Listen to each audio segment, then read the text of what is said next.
त्या आजीने नेमकी निमिषाला का कोंडले होते? तिला झपाटले तर नाही ना? आणि हो, राहुल आपल्या बायकोला त्या घरामधनं कसं सोडवणार? कोण होती ती आजी? जर तुम्हाला हे जर रहस्य हे माहिती करून घ्यायचं असेल तर याआधीचा एक भाग म्हणजेच कोण होती ती आजी भाग 1 हा नक्की पहा. मगच तुम्हाला हा भाग पाहायला मजा येईल. मित्रांनो, तुम्ही आपल्या चॅनलला सबस्क्राईब केलं नसेल तर आत्ताच सबस्क्राईब करा. कारण की तुमच्या एका सबस्क्रिप्शनने मी किती मोटिवेट होतो हे मला खरंच सांगता येत नाही. इकडे त्या काळ्या अंधारामध्ये राहुल आणि ते काका हे दोघेच उभे होते. राहुल जोर जोरात रडत होता. अहो काका, आता मी काय करू? माझी पत्नी नाही वाचणार. बाळा, धीर धर. देव आपल्याला नक्कीच काही मार्ग दाखवेल. त्या काकांनी अशा प्रकारे राहुलला त्या मुलीचे खरे नाव सांगितले. अहो काका, आता तिला कसं शोधायचं? तुम्हीच सांगा. राहुल इथे रडणं चालूच होतं. पण त्याच क्षणी राहुल बोलला, अमोल दादा. हो अमोल दादा. राहुलनी पटकन आपला मोबाईल काढला आणि फोन लावला. हॅलो. अरे राहुल, एवढा रात्री कसा काय फोन केला? बोल ना, काय झालं? अरे अमोल दादा, झालं असं की झालेला सर्व प्रकार हा त्याने आपल्या अमोल दादाला सांगितला. अमोल हा खऱ्या अर्थाने नवी मुंबईमध्ये एक मोठा इन्स्पेक्टर होता. हे बघ, तू काळजी करू नको. मी अगदी 10 ते 15 मिनिटांमध्ये तुला फोन करतो. असं बोलताच अमोलने त्याचा फोन ठेवला. पुन्हा राहुलचे रडणे चालूच होते. बाळा, धीर धर. आणि हो, आपण आता इथून बाहेर पडूया. आपण शहराच्या दिशेने जाऊया. मला असं वाटत आहे की ती मुलगी नक्की शहराच्या दिशेनेच राहत असणार. अहो पण मी माझ्या बायकोला कसं सोडू? राहुला रडतच बोलला. बाळा, हे बघ, तसंही तू आता काहीच करू शकत नाही. चल माझ्यावर, ऐक. राहुललाही ते पटले. राहुल हा शहरामध्ये आला आणि त्याच क्षणी फोन वाजला. हा दादा, बोल ना, काय झालं? अमोलने सांगितले की त्या मुलीचे नाव हे सविता आहे. मी माझ्या लोकल मित्रांना आणि त्याचबरोबर काही प्रॉपर्टी एजंटला तातडीने फोन लावला. त्यांच्याकडनं मला ही माहिती भेटली. राहुल, जे करायचे ते नीट कर. असं करताच त्यांचं संभाषण संपले. राहुलला पत्ता भेटला होता. राहुल आणि त्या काकांनी वेळ न घालवता हे सविताच्या घरी गेले. बेल वाजवण्याचा आवाज आला. दार उघडले गेले आणि राहुल रडतच बोलला, अहो ताईच झाला माझ्यावर. माझी पत्नी इथे अडकलेली आहे. अहो कोण तुम्ही आणि असं का बोलताय? काय हवंय तुम्हाला? अगदी 35 ते 40 वर्षीय सविता ही राहुलकडे बघून बोलत होती. अहो ताई, तुमच्या घराजवळ तुमच्या आईने माझ्या बायकोला झपटलेलं आहे. प्लीज सोडवा तिला, प्लीज. कोण आहे? सविता घाबरतच बोलली आणि तिने दार बंद करण्याचा प्रयत्न केला. काही क्षणात तिने दारही बंद केले. राहुल हा आता दरवाजा मोठमोठ्याने ठोठवत होता. जोरजोरात बेल वाजवत होता. पुन्हा सविताने दार उघडले. हे बघा, तुम्हाला काहीतरी गैरसमज झालाय. निघा इथून, निघा. यांचे असे बोलणे चालूच होते. त्या क्षणी मागून आवाज आला. अगं सविता, काय झालं? एवढा आवाज कसला? आणि हा व्यक्ती दुसरा तिसरा कोणी नसून सविताचा नवरा होता. बाहेरूनच राहुल हा मोठमोठ्याने सविताला ओरडत होता आणि तो बोलला, अहो दादा. आणि घडलेला सर्व प्रकार हा राहुलने सविताच्या नवऱ्याला सांगितलं. सविता, हे काय बोलतायत? हे खरं आहे का? सविताने वेळ न घालवता त्या दोघांना घराच्या आत घेतले. दार बंद केले आणि बोलली की हो, हे जे काही बोलतायत ते अगदी खरं आहे अनुराग. अनुराग म्हणजे सविताचा नवरा. सविता शांतपणे आणि मन हलकं करून सांगू लागली. साधारण 25 वर्षा आधीची ही गोष्ट असेल. आईने कसेबसे करून मला 12वी पर्यंत शिकवले होते. मला एक मोठे इंजिनियर बनायचे होते. आईला मी माझे स्वप्न बोलून दाखवले. आईने माझा तो हट्ट पूर्ण करण्याचा निर्णय घेतला. बाबा लहानपणीच गेले होते. आधीपासूनच आईनेच माझा पूर्णपणे सांभाळ केला. त्यात आमची मोठी जमीन असल्याने ते बाकीचे घरं भाड्याने दिले. होती नव्हती तेवढी सर्व जमीन विकून आईने मला बाहेरगावी शिकायला पाठवले. शिक्षण पूर्ण झाले. माझे आधीमध्ये आईशी कॉन्टॅक्ट होतच असे. एका दिवशी आईचा फोन आला. हा बाळा सविता, कधी येणार आहेस? झाले आता 6-7 वर्ष. ये आणि तुझा चेहरा दाखव. मी आईला बोलले, आई हो, अगदी काही दिवसातच मी येणार आहे. तू वाट बघ.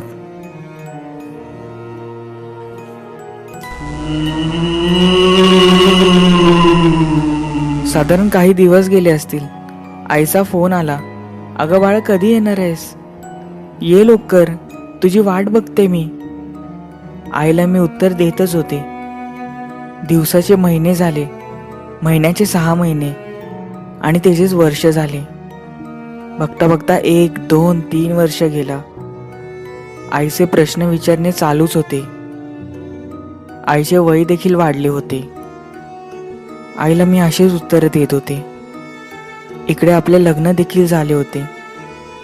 तुला खरं सांगायचं म्हणजे ज्या वेळेला मी आईला बोलत होते की अगदी काही दिवसात मी येईल, पण इकडे आपण मुंबईमध्ये सेटल देखील झालो होतो.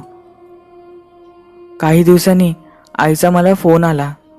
अगं बाळा, लवकर ये, मला एकदा बघून जा, माझी तब्येत खूप खालावलेली आहे. पण मी त्याचे उत्तर देणे टाळले.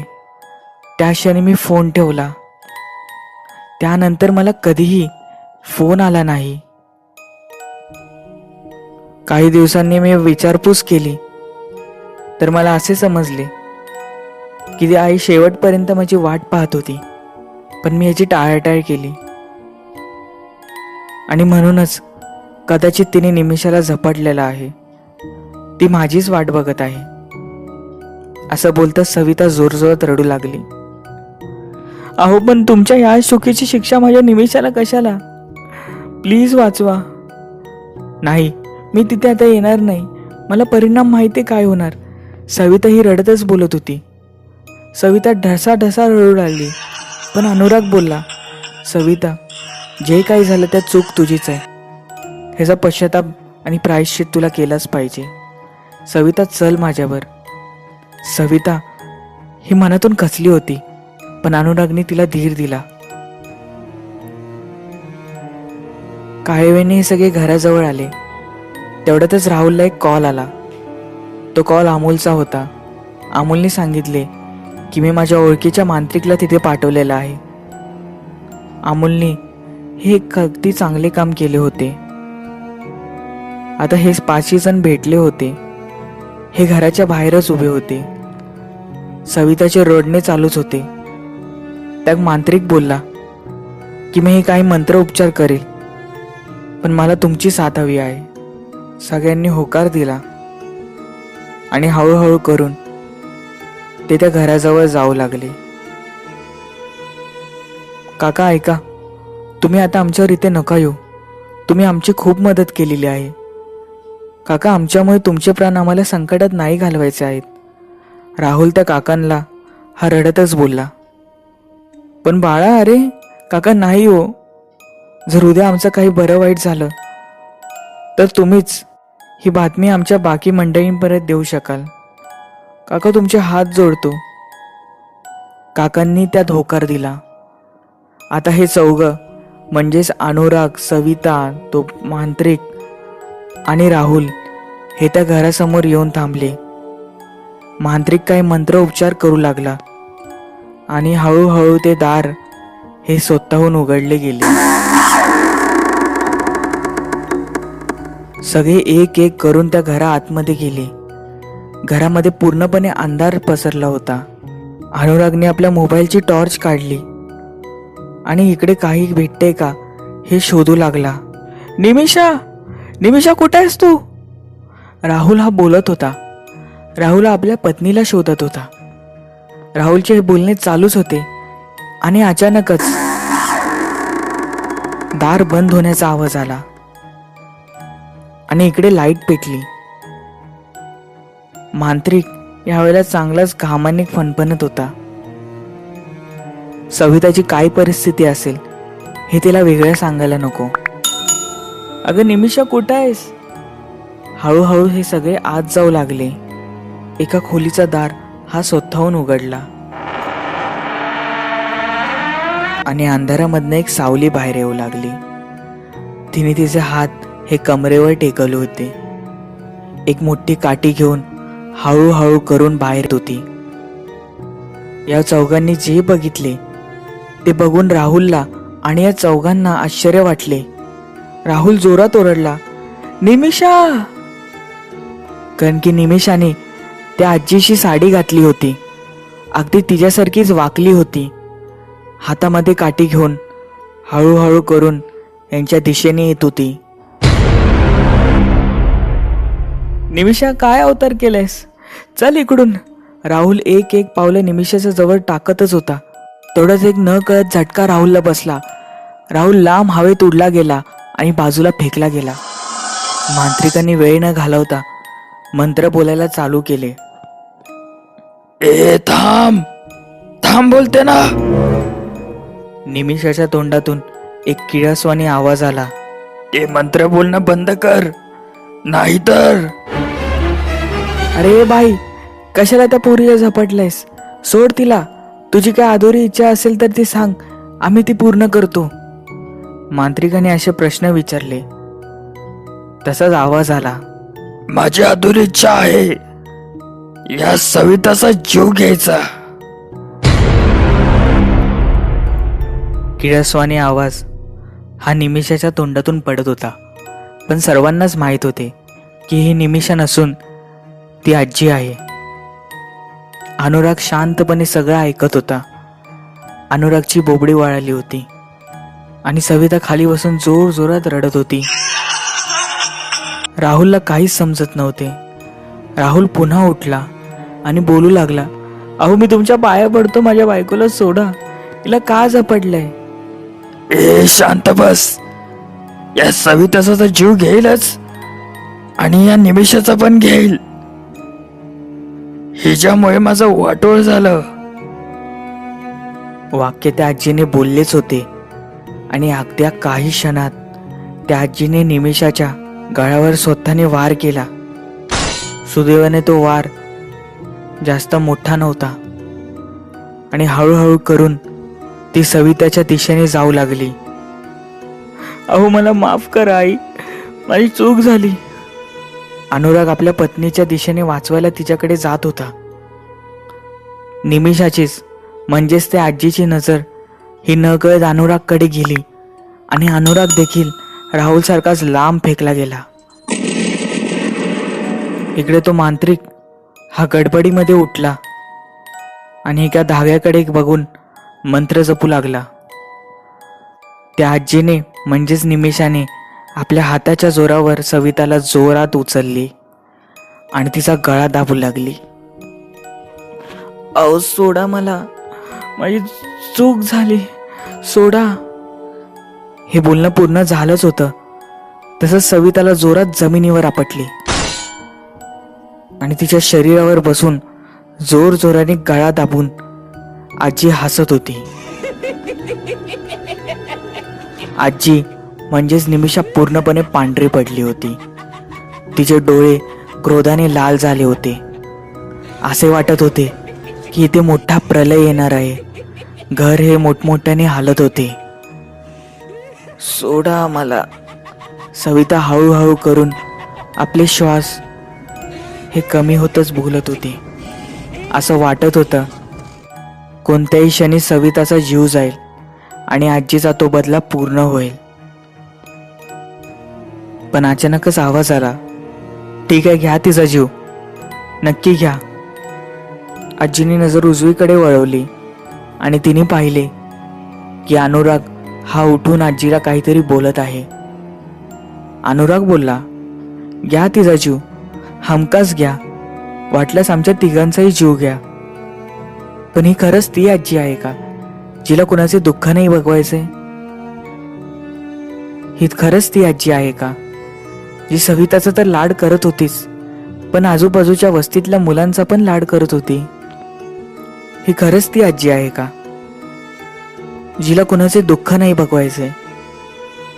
अगदी बाजूतल्या वस्तीतला मुलगा जरी आजारी असला तरी ही त्याची सेवा करायची. एवढी मायाळू आजी आपल्या मुलीचा जीव घेऊ शकते का?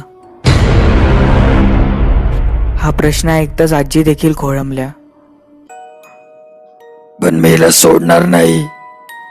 आजी पुन्हा सविताकडे बघतच बोलल्या, मला माहितीये, कल्पना आहे की तुमचा काय राग असू शकतो, पण खरंच यावर काही उपाय आहे का आता? अहो आजी, आम्हाला माफ करा.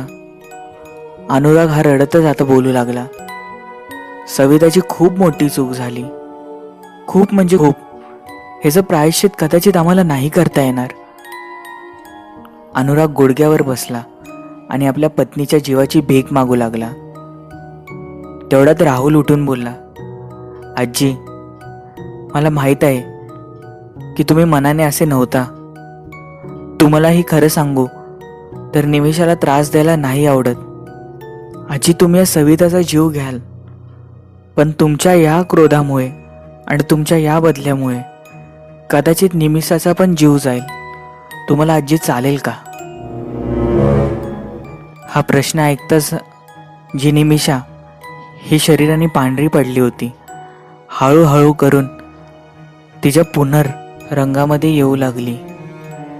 तिचे डोळे हे पूर्वीसारखेच झाले. सविताच्या गळ्याचा ताबा हा तो सुटू लागला होता. हात हे आता ढिले झाले होते आणि पटकन मांत्रिकाने येऊन सविताच्या आणि निमिषाच्या हातावर एक धागा बांधला आणि त्या क्षणी एक मोठी काळी आकृती ही निमिषाच्या शरीरातून बाहेर पडली.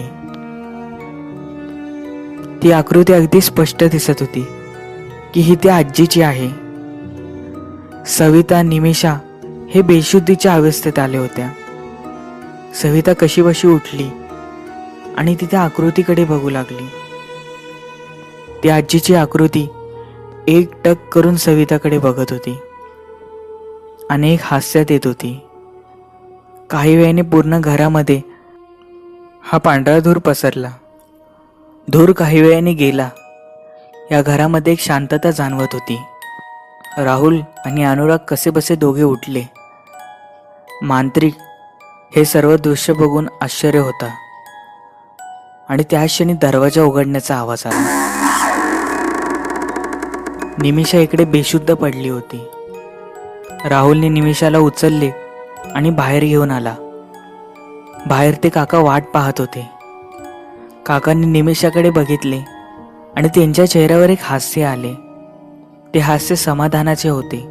काही वेळाने सगळे निमिषाला हॉस्पिटलमध्ये न्यायसाठी हे गाडीतून जाऊ लागले. तसेच त्या काकांनीही सांगितले की मला देखील काही अशा तक्रारी इथून येत होत्या, म्हणूनच मी इथे दगड लावले होते. तेच दगड तू बाजूला करून आलास आणि या आजींनी निमिषाला झपाटले. दुसऱ्या दिवशी निमिषाला जाग आली. निमिषा आता चांगली, अगदी व्यवस्थित आणि ठणठणीत आहे. आज या प्रकरणाला साधारण 6 वर्ष झाले आहेत. आजीच्या आत्म्याला कदाचित शांती भेटली आहे. तिने कोणाला पुढे त्रास नाही दिला. त्या वस्तीच्या आणि त्या घराच्या जागी एक मोठा आश्रम बांधला आहे, जिथे म्हाताऱ्या आणि अनाथ लोकांची सेवा होते. जे दुःख हे आजीने आपल्या शेवटच्या काळात भोगले, ते सविता आणि अनुरागला आता असे वाटत आहे की ते बाकी कोणाला भोगू नये. पण मित्रांनो, आयुष्यामध्ये आपण कितीही मोठे हो, कितीही शिकू, पण आपण आपल्या आईबापांपेक्षा मोठे नाही होऊ शकत, हे मात्र खरं. तुम्हाला कथा कशी वाटली? आवडली असेल लाईक, नसेल आवडली डिसलाईक. चॅनलला सबस्क्राईब करायला विसरू नका हा. आणि हो, तुमचे काही कथा अनुभव असतील तर ते मेलवर नक्की पाठवा. भेटूया पुढील आणि अशाच एका भयानक कथेवर.